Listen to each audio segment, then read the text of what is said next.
로마서 8장 26절, 27절 말씀 우리 한 마음으로 주의 말씀 봉독토록 합니다. 이와 같이 성령도 우리의 연약함을 도우시나니 우리가 마땅히 빌 바를 알지 못하나 오직 성령이 말할 수 없는 탄식으로 우리를 위하여 친히 간구하시느니라. 마음을 감찰하시는 이가 성령의 생각을 아시나니 이는 성령이 하나님의 뜻대로 성도를 위하여 간구하심이니라. 아멘. 저는 오늘 본문 말씀을 통해서 고통을 다루시는 하나님의 손길이라는 제목으로 주의 말씀을 선포하도록 하겠습니다. 고통이 없는 인생은 없습니다. 신자든 불신자든 모두에게 인생을 살아가는 모든 사람에게는 고통이 있습니다. 그래서 혹자는 이야기할 때에 인생은 이 고난의 연속이다, 이런 이야기를 합니다. 그러나 신자와 불신자에게 모두 고통이 존재하지만은 신자에게 주어진 고통의 의미는 아주 다릅니다. 우리는 히브리서 2장 10절 말씀을 통해서 예수님의 그 고난을 어떻게 평가하고 있는가 하는 것을 봅니다. 왜냐하면 예수님도 이 땅 사시면서 말할 수 없는 큰 고난을 당하셨는데 그 고난이 하나님 앞에 어떠한 의미인가 하는 것을 히브리서 기자는 담대하게 증거를 합니다. 히브리서 2장 10절 말씀을 보면 하나님께서는 만물을 창조하시고 만물을 보존하시는 분입니다. 그러므로 하나님께서 많은 자녀를 영광에 이끌어 드리기 때에 그들의 구원의 창시자를 고난으로써 완전하게 하신다는 것은 당연한 일입니다. 라고 그렇게 증거합니다. 이 말은 우리를 영광의 길로 인도해 주시기 위해서, 다른 말로 이야기하면 하나님 자녀된 우리를 구원하기 위해서 모든 구원의 시작이신 예수님이 고난당함으로 완전하게 되었다라고 그렇게 증거하는 겁니다. 결국 우리가 이 내용을 보면 모든 신자의 고난은 하나님 앞에 의미가 있고 그 고난은 예수 그리스도를 따라가며 점점 완성을 이루어가는 그 길인 것을 분명히 보게 됩니다. 사랑하는 성도 여러분, 따라서 우리 모든 신자들은 다른 불신자들과 달라야 됩니다.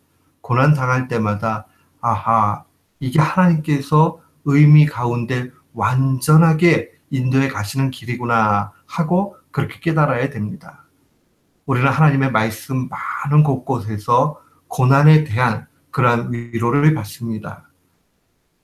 이 바울 사도는 고린도전서 10장 13절 말씀에 사람이 감당할 시험 밖에는 너희가 당한 것이 없나니 오직 하나님은 미쁘사 너희가 감당하지 못할 시험 당함을 허락하지 아니하시고 시험 당할 즈음에 또한 피할 길을 내사 너희로 등이 감당하게 하신다라고 증거합니다.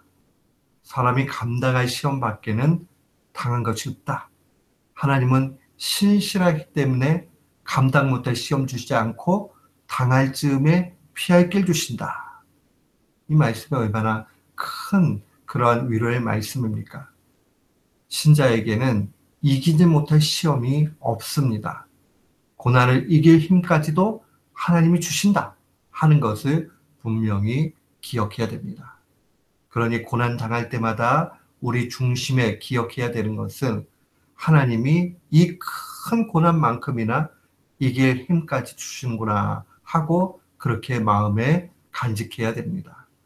이 말씀은 우리에게 큰 고난에 대한 위로일 뿐만 아니라 오늘 본문 말씀은 특별히 우리를 위로하시는 그 하나님이 어떻게 우리를 위해서 힘써 일하시는지도 명확하게 보여줍니다. 고난 중에도 우리를 위해서 간구하시는 그러한 성령님의 모습을 분명히 봅니다. 본문의 26절 말씀을 보면 우리가 빌 바를 알지 못할 때도 성령님께서 탄식으로 기도하신다라고 증거합니다. 오늘 이 탄식이라는 말 보면 이 탄식이라는 말은 깊은 한숨이다, 이런 의미를 가지고 있습니다. 이 헬라어로 기록되었을 때에 이 말의 내용을 깊이 보면 깊은 한숨, 창자 속에서 우러나는 그런 신음소리, 고통의 신음소리를 의미합니다. 그러니 고난을 당하는 우리보다 더 간절하게 그런 탄식으로 그렇게 심히 슬퍼하시는 그러한 모습을 분명히 볼 수 있습니다. 마치 이 땅에 계실 때 예수님께서 마지막에 그 겟세마네 동산에서 기도하시기 전에 제자들에게 말씀하셨던 그 심정을 분명히 보게 됩니다. 마가복음 14장에 보면 베드로와 야고보와 요한을 데리고 이제 마지막으로 가십니다.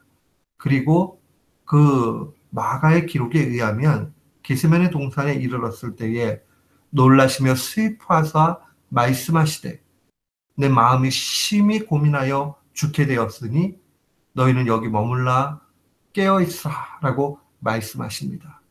내 마음이 심히 고민하여 죽게 되었다. 그 마음이 바로 이 성령님께서 우리를 위해서 탄식하는 그런 모습이라 볼 수 있습니다.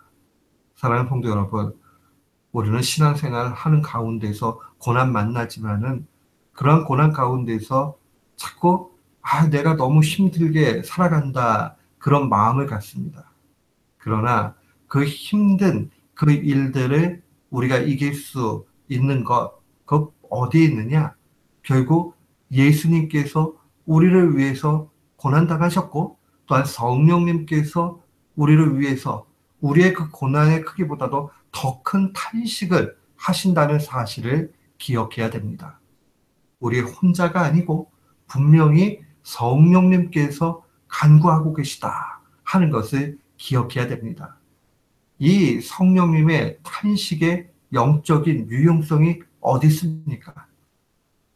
말씀에 보니까 이는 성령이 하나님의 뜻대로 성도를 위하여 간구하신다라고 증거합니다.